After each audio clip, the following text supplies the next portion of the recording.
నమస్తే, welcome to reflection news. నేను శర్మ. పాకిస్తానోడు వాడు చేసినటువంటి తప్పిదాలను కప్పిపుచ్చుకోవడానికి భారత్ మీద ఏడుస్తుంటాడు. ఇది సహజమైనటువంటిది. పాక్ ఆక్రమిత కాశ్మీర్లో కొనసాగుతున్న నిరసనలు, ఒక విప్లవం లేచింది. అక్కడ కరెంటు ఉండదు, తిండి ఉండదు, ఏది ఉండదు. అక్కడ మళ్ళా అక్కడ జరిగే ఎలక్షన్లకు అద్దెకు తెచ్చిన నాయకులను నిలబెట్టినటువంటి తత్వం పాకిస్తాన్. దాన్ని వ్యతిరేకిస్తూ తీవ్ర స్థాయిలో ఉద్యమిస్తున్నారు మహిళలు, గర్భిణీలు, పిల్లలు, పెద్దలు అందరూ. అక్కడ కాల్పులు చేసి 8 మంది చనిపోయినట్టు సమాచారం. కానీ చాలామంది చచ్చిపోయారు. అక్కడ పాకిస్తాన్ అంటేనే ఒక రకమైన ఆగ్రహంతో ఉన్నారు అక్కడ ప్రజలు. భారత్లో విలీనం కావాలని డిమాండ్ చేస్తున్నారు. వాళ్ళ సాకుగా ఏమంటున్నాడు వాడు పాకిస్తానుడు, మనమే వాళ్ళను రెచ్చగొట్టి ఆ వైపునకు తీసుకుపోయినామని. ఎనడైనా ఉందా ప్రేక్షకులారా? మనం ఎవరినన్నా రెచ్చగొట్టినామా? మనది మనము పాలించుకుంటున్నాం బ్రహ్మాండంగా. కాశ్మీర్లో సమస్యలను తీర్చడానికి 370 జీవో రద్దు. అక్కడ ఇప్పుడు ఏమైంది? ఎవడైనా భారత్కు వ్యతిరేకంగా మాట్లాడాలంటే 1కి 4 సార్లు ఆలోచన చేయాలి.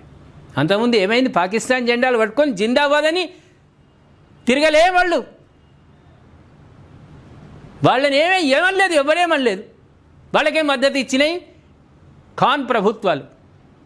ఇప్పుడు ఎవడైనా భారత్కు వ్యతిరేకంగా ఏదైనా చేయాలంటే 1కి 10 సార్లు కొంపలు చెప్పాలి. నేను ఇట్లా భారత్కు వ్యతిరేకంగా రోడ్ల మీద తిరుగుతా, నన్ను వాళ్ళు ఎన్కౌంటర్ చేస్తారు, చివరి చూపు కూడా ఉండదని చెప్పి రావాలి.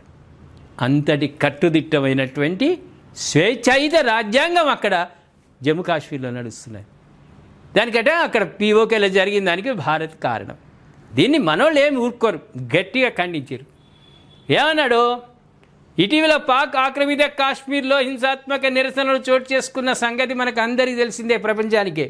దీనిపై ఇటీవల పాక్ రక్షణ మంత్రి ఖవాజా ఆసిఫ్ మాట్లాడుతూ, వాడు వేస్ట్గాడు ఖవాజా, ఈ ఆందోళన వెనుక భారత్ ప్రభావం ఉందంటూ నోరు పారేసుకున్నారు. నీ నాలుక కట్ చేయాలిరా, నాలుక కట్ చేసి పడేయాలని ఈ మాటలు. పాకిస్తాన్ వాళ్ళకు, ఆ అధికారులకు, నాయకులకు వచ్చేది ఏమంటే అంటే భారత్ మీద పడాలి. వాడు చేసే పనులన్నీ చాలా గొప్పగా పద్మశ్రీ, పద్మభూషణ్ అవార్డులు ఇవ్వాల్సినటువంటి గొప్ప పనులు పాకిస్తాన్ గాడిద కొడుకులు చేసేటువంటి పని. వాళ్ళ మాటలు అంటే మన మీదనే ఏడ్చుడు, మన మీదనే దుమ్మెత్తిపోసుడు. ఏమీ కాదు. సూర్యభగవాన్ మీద దుమ్ము వస్తే ఆయన మీదే పడుతుంది. ఎవడు తల్లిండో వాడి మీదనే పడుతుంది అన్నట్టు ఏమీ కాదు. అయినా వాడి మాటలను మనం ఖండించకుంటే చాదగానోళ్ళు అనుకుంటాడు వాడు. పాకిస్తాన్ నీటి భద్రతకు ముప్పు వాటిల్లిందని భావిస్తే భారత్పై యుద్ధానికి కూడా వెనుకాడబోమని అన్నారు. ఈ వ్యాఖ్యలపై తాజాగా భారత విదేశాంగ శాఖ ప్రతినిధి రణధీర్ జైస్వాల్ మీడియా సమావేశంలో స్పందిస్తూ ఖవాజా వ్యాఖ్యలకు ధీటుగా బదిలిచ్చారు. తన వైఫల్యాలను కప్పిపుచ్చుకోవడానికి ఆ దేశంలో జరుగుతున్న మానవ హక్కుల ఉల్లంఘన నుంచి ప్రపంచం దృష్టిని మళ్లించేందుకు పాక్ ఇలాంటి విఫల ప్రయత్నాలు చేస్తోంది. ఈ కల్పిత ఆరోపణలు మేము తోసిపుచ్చుతున్నాం. పాకిస్తాన్ బలవంతపు ఆక్రమణలో ఉన్న ప్రాంతాల్లో పీఓకేను ఉద్దేశిస్తూ దశాబ్దాలుగా ఆర్థిక దోపిడీ కొనసాగుతోంది. అక్కడి ప్రజలు ప్రాథమిక హక్కులను కోల్పోతున్నారు. పాలనాపరమైన అణచివేత విధానాల ఫలితంగానే ప్రస్తుతం అక్కడ నిరసనలు జరుగుతున్నాయని చెప్పిండు. వాస్తవం ఇది.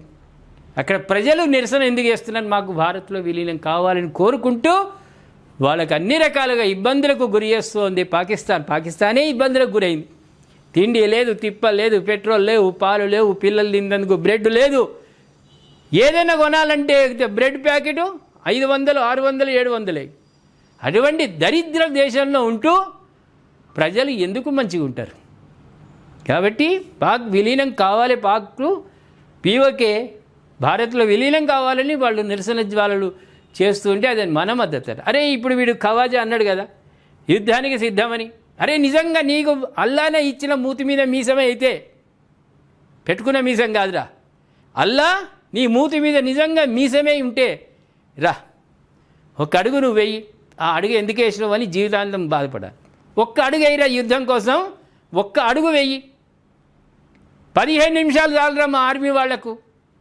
ఆర్మీలో ఎయిర్ ఫోర్స్ యుద్ధ రంగంలో మా మహిళలు ఉన్నారా, పురుషులు పక్కకు నిలబడతారు. మా మహిళలు చాలరా నీకు నీ దేశాన్ని కథం చేయడానికి.